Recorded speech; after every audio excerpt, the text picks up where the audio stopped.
Hello guys, welcome to my YouTube channel. నాకైతే 4 డేస్గా fever ఉంది. అలా వీడియోస్ చూస్తుంటే కస్టర్డ్ ఫ్రూట్ చూసా, ఇంకా ట్రై చేద్దామని నేను కూడా ట్రై చేస్తున్నా. సో రెసిపీ చూసేయండి, చాలా టేస్టీగా ఉంటుంది. యాక్చువల్గా ఫీవర్ వచ్చినప్పుడు మనకైతే ఏం తినాలనిపించదు.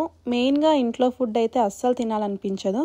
అలా అని బయట ఫుడ్ కూడా తినలేము, ఫ్రూట్సే తింటాం కదా. సో నేను కూడా ఓపిక తీసుకొని మరి చేసుకుందామని ట్రై చేస్తున్నా. ఇంకా స్టార్ట్ చేసేద్దామా? ఒక గిన్నెలో పచ్చి పాలు తీసుకొని దాంట్లో 4 స్పూన్స్ కస్టర్డ్ పౌడర్ వేసుకొని బాగా మిక్స్ చేయాలి. పౌడర్ థిక్గా ఉంటుంది కాబట్టి అంత ఫాస్ట్గా మిక్స్ అవ్వదు. గడ్డలు కాకుండా మిక్స్ చేసుకోవాలి. ముందే చెప్తున్నా, వేడి పాలల్లో అస్సలు డైరెక్ట్గా కస్టర్డ్ పౌడర్ వేయకూడదు, పచ్చి పాలల్లోనే కలుపుకోవాలి. ఇప్పుడు నా ఓపికని టెస్ట్ చేసే టైం వచ్చింది. నా దగ్గర అయితే దానిమ్మ పండు ఇంకా అరటి పండ్లు ఉన్నాయి.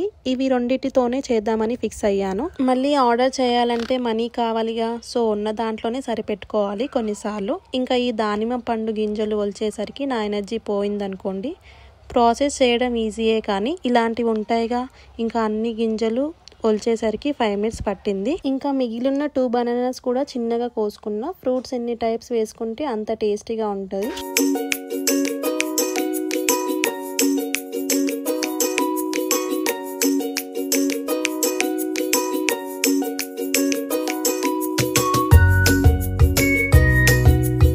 ఇప్పుడు పెద్ద గిన్నె తీసుకొని దాంట్లో 1/2 లీటర్ పాలు పోసుకొని స్టవ్ మీడియంలో పెట్టుకోవాలి.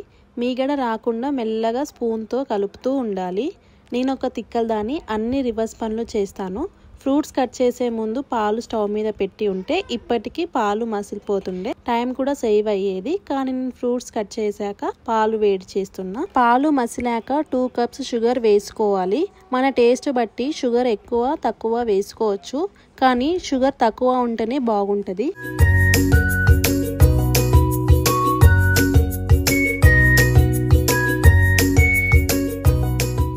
10 మినిట్స్ తర్వాత ముందుగా కలుపుకున్న కస్టర్డ్ పౌడర్ పాలని వేడి పాలల్లో వేసి ఇంకా స్పూన్తో తిప్పుతూనే ఉండాలి. అలా పాలు కొంచెం థిక్గా అయ్యే వరకు మనం స్పూన్తో తిప్పుకోవాలి.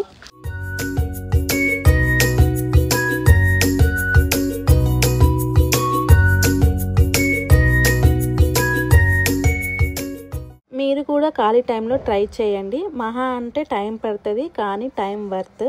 అలానే పాలు కొంచెం థిక్ కన్సిస్టెంట్ వచ్చే వరకు పాలని మరగపెట్టుకోవాలి.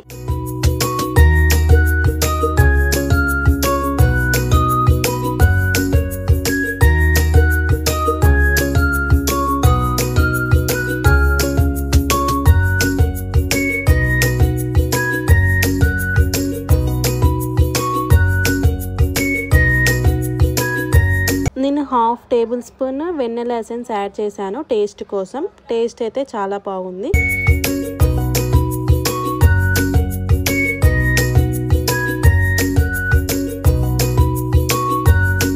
నా దరిద్రం చూడండి, ఇంట్లో యాపిల్స్ లేవనుకున్నాను, కానీ మళ్ళీ ఫ్రిడ్జ్ వాటర్ కోసం అని ఓపెన్ చేస్తే కింద మూలకి యాపిల్ కనబడింది. మళ్ళీ యాపిల్ కట్ చేశాను. ఇంకా నయ్యం మొత్తం అయిపోయాక కనబడలేదు. ఎంత చిరాకేసిందో తెలుసా. అన్ని ఒకసారి కట్ చేస్తే ఏం అనిపించదు, కానీ ఇట్లా 2 సార్లు కట్ చేయాలనిపించదు. అలా ఒక యాపిల్ కూడా కట్ చేసేసాను మొత్తానికి.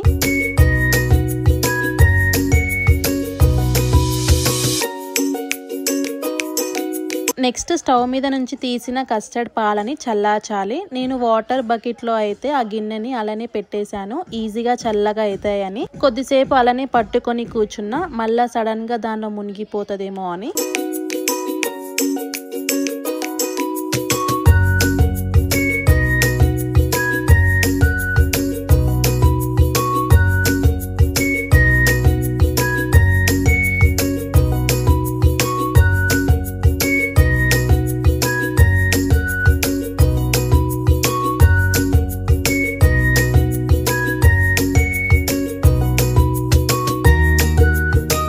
పాలు చల్లారాక ఇంకేముంది, కట్ చేసిన ఫ్రూట్స్ అన్ని దాంట్లో వేసుకొని మిక్స్ చేసుకోవడమే.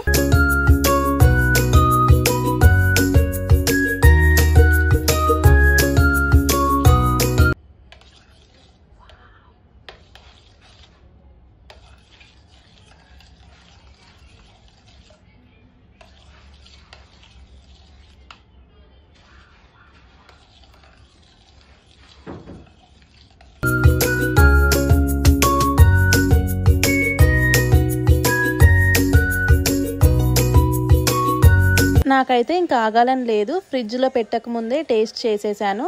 ఇంత చేసాం కదా, ఇంకెందుకు తినకూడదు, టేస్ట్ చేయాల్సిందే. నాకైతే పర్ఫెక్ట్గా వచ్చింది. మీరు కూడా ఇలా ట్రై చేసేయండి. మరి టేస్ట్ అదుర్సో అదుర్స్.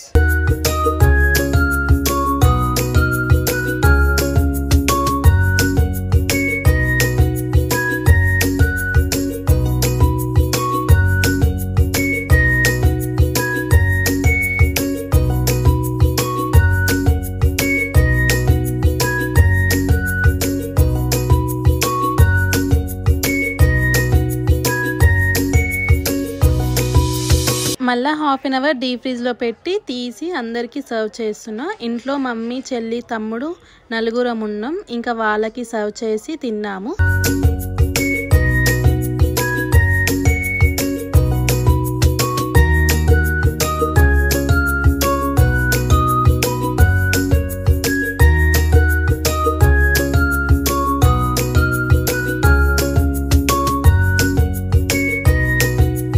మా చెల్లి మొత్తం తినేసి యాక్ అంటుంది కావాలని.